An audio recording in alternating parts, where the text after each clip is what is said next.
talking upper body strength, and you are going to need one of these, a yoga strap.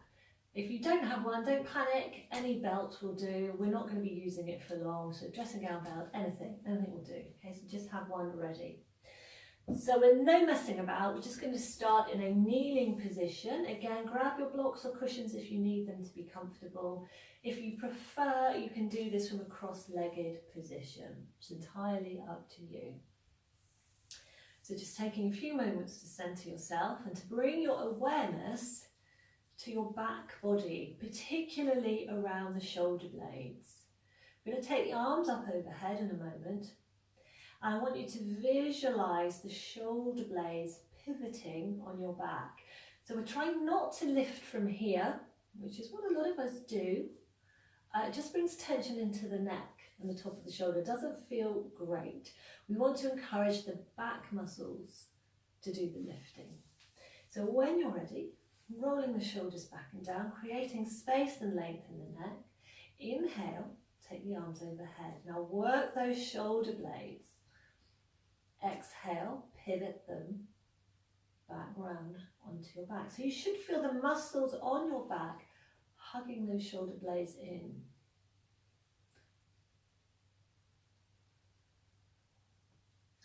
Inhale. And exhale. Feeling those back muscles working yet? Hopefully you are.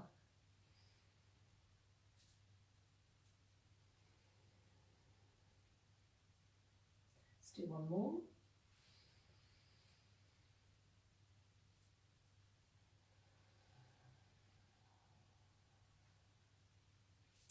And now we need the strap. So you want to fold your strap or belt in half, just to make it a bit more manageable. And you're going to hold the strap at about shoulder width. And you want to keep the tension going between your hands. So we don't want a piece of limp spaghetti. We want it nice and firm. So as you inhale, you're going to take the strap overhead. Now draw the ribs in so we're not exaggerating the curve of the lower back. So we draw the ribs in using our core muscles. And then as we exhale, pulling on that strap, we're going to lower it behind the head. And again, squeeze those shoulder blades onto the back, drawing the elbows in. And then inhale, press the strap back up again. Exhale. Inhale, exhale. 3 more times.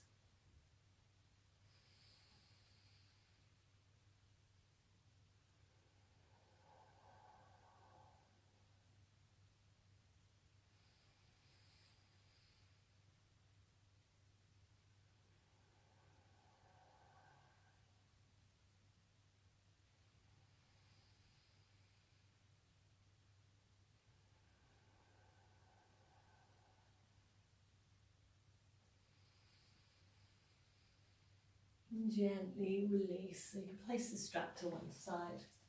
Let's roll out the shoulders. You're probably feeling heat in the muscles already. It looks really simple, that little exercise, but you'll soon find your back muscles stronger, triceps, biceps. It's working them all, feels great. Let's roll out the shoulders. Ease them back.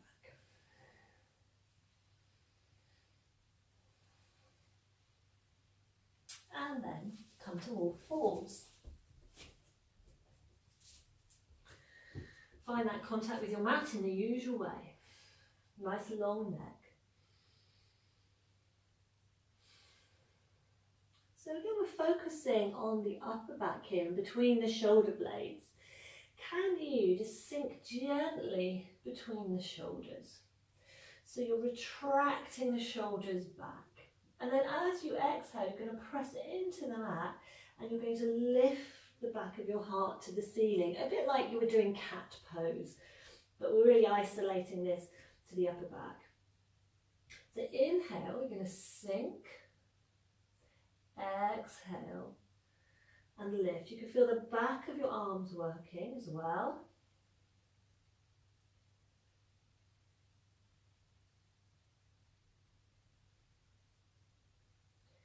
sure you've got that great contact between your fingers and your mat.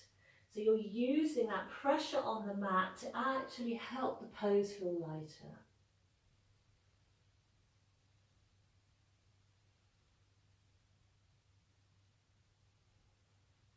Coming back up. And let's take child's pose, taking the hands down by our sides, relaxing the forehead onto the mat. And bringing your awareness between the shoulder blades. How does it feel?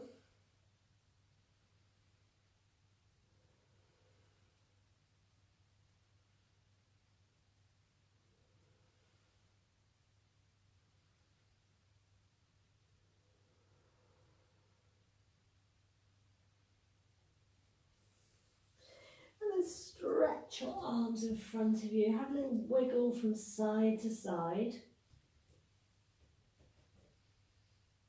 Just feeling the muscles releasing around the shoulders.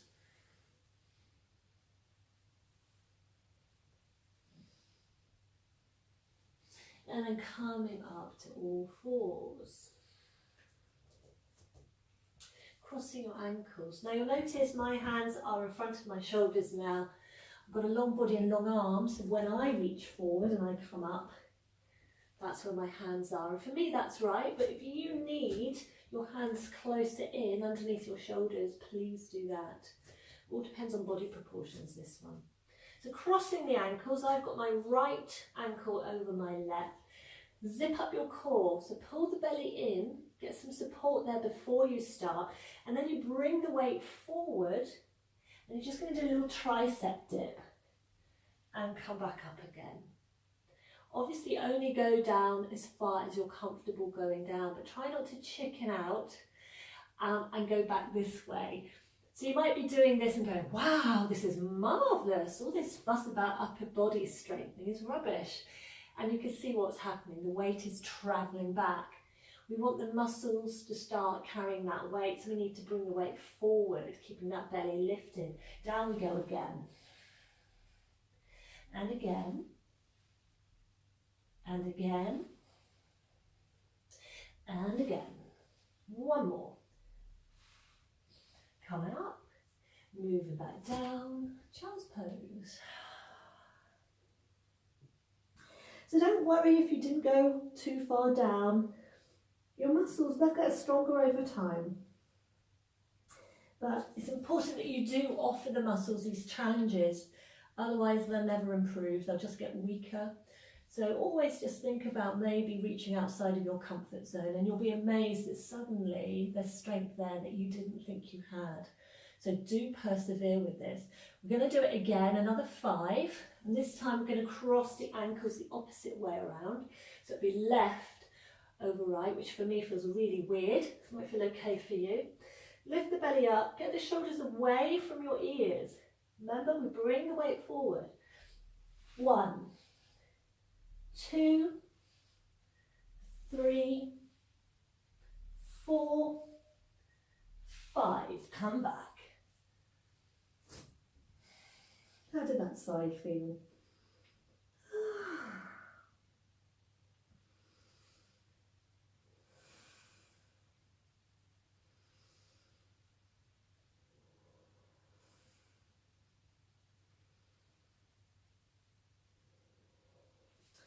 And we're going to reach our hands forward again.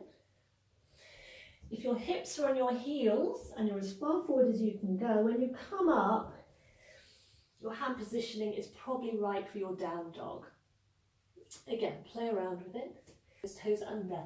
Exhale, push back. Get the legs to do the lift. Come up onto your toes. And let's have a pedal out. And we're going to hold this for 30 seconds. It's a great upper body strengthener, a down dog. So get yourself comfy.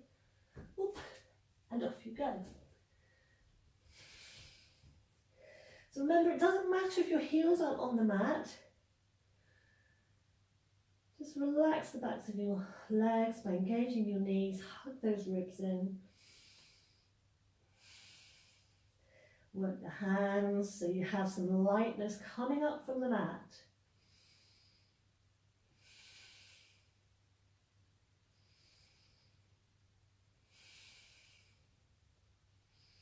Lengthening the ears to your thumbs. Oh, exhale, come down. Well done, extra 5 seconds there. Relax, you can twirl out the wrists while you're down here. I'm so cruel to you.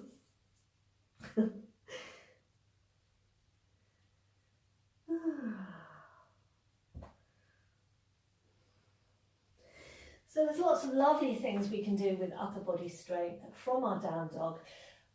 We've done this exercise before. I'm trying to think which one. Core Boost 2, I think we did this one. We're going to do it again. That's when we rock forward from the down dog to the plank. It's a really nice one to do. But this time we're not going to roll the pelvis. I'll show you what I mean.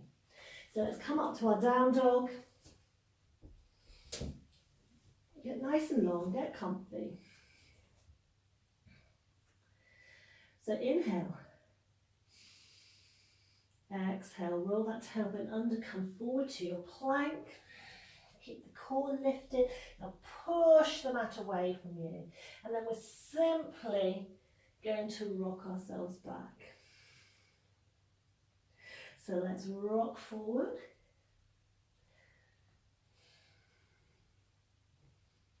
Keeping the legs nice and strong.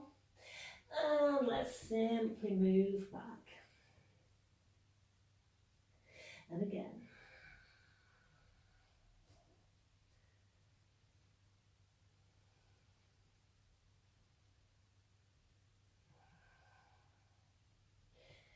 And back. One more. So can you feel your back muscles, your upper back muscles getting involved? And let's move back. Come down, child's pose, twirl out your wrists.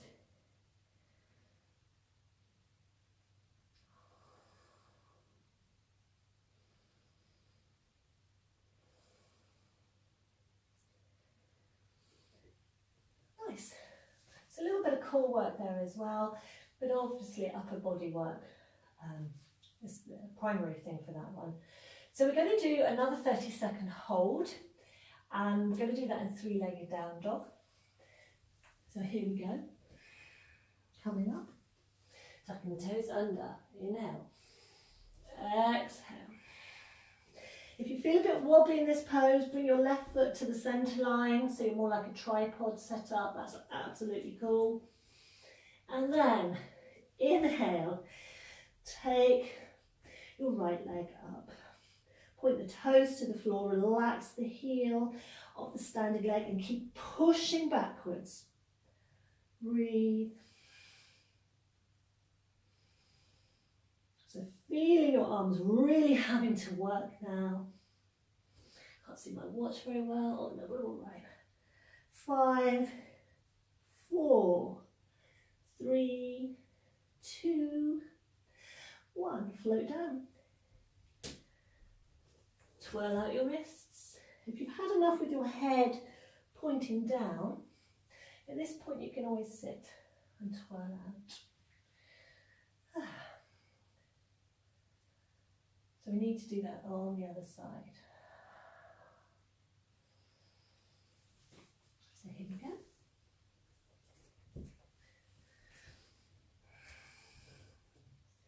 Is your spine long? Are your ribs hugging in?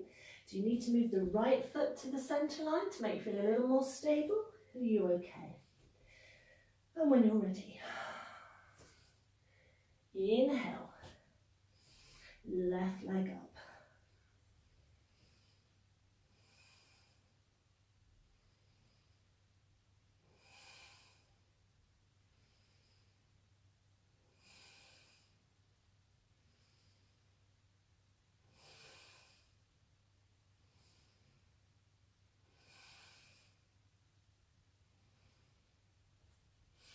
And come down.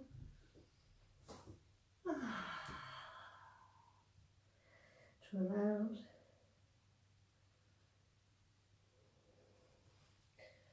And twirling out.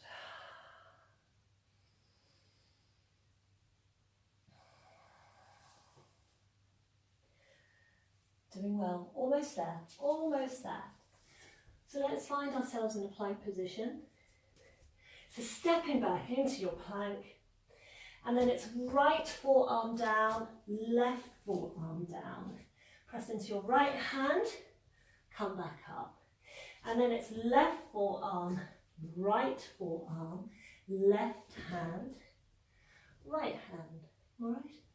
So we're going right, left, right, left, left, right, left, right, right, left, right, left, left, right, left, right, right, left, right, left, left, right, left, right. Lower your knees down. Child's pose.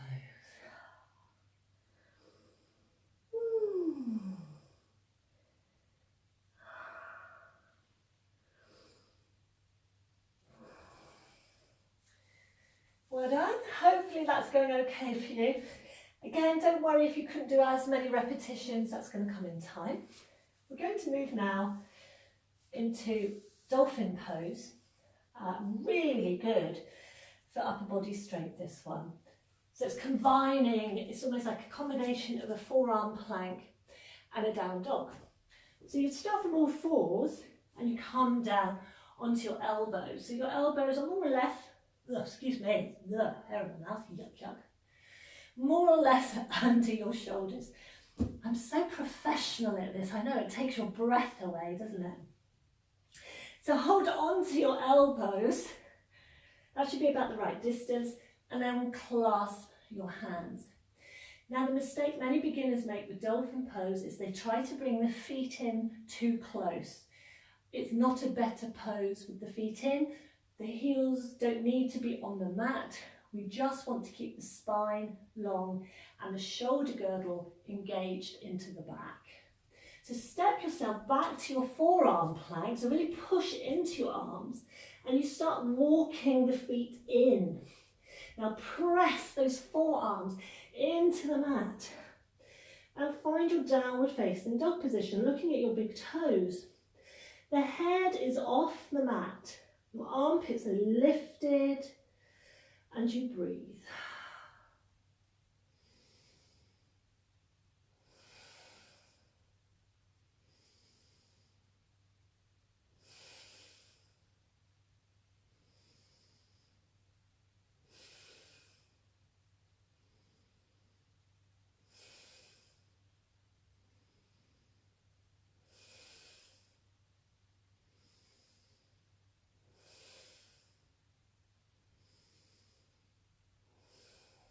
And gently lower your knees down, unclasp your hands.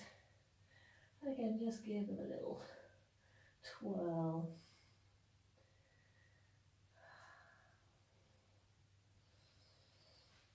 And we'll finish off with a little twist for the upper back because the muscles might be feeling a little tight now after all of that. So again, coming to all fours, thread the needle pose, inhaling. Exhaling, take your right hand behind your right wrist, bringing your right ear down to your mat. Inhale, press into the left hand, come back up again. Exhale, left hand behind the right wrist, ear to the mat. Inhale, come up again. 2 more times each side. So you exhale your way into the twist. Inhale with the effort to come back up.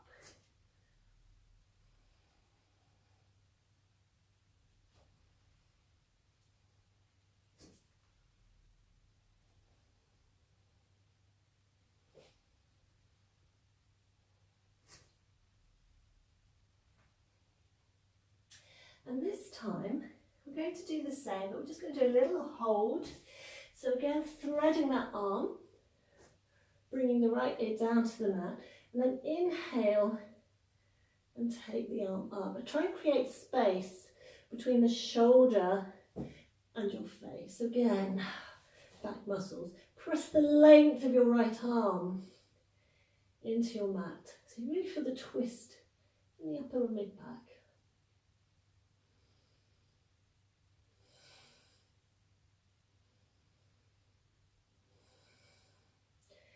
If you're more open than the shoulders, you could internally rotate that upper arm, take it round behind you and hold on to the top of your right leg. But don't stress too much about that. The arm up above is fine. Exhale the hand down. Inhale yourself back up. And then calm down to the other side. Inhale. Press into that bottom arm. And maybe finding your bind.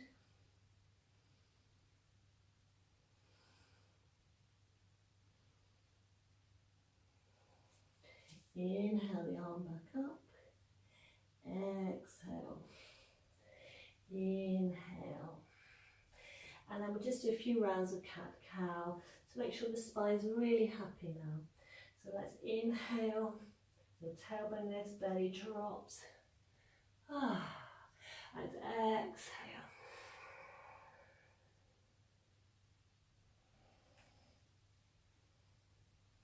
So you might feel a little more strength in the back now, more power behind your cat-cow, now that all the muscles are primed. And then from your cat, taking your hips to your heels, stacking your fists and resting your forehead on your fists.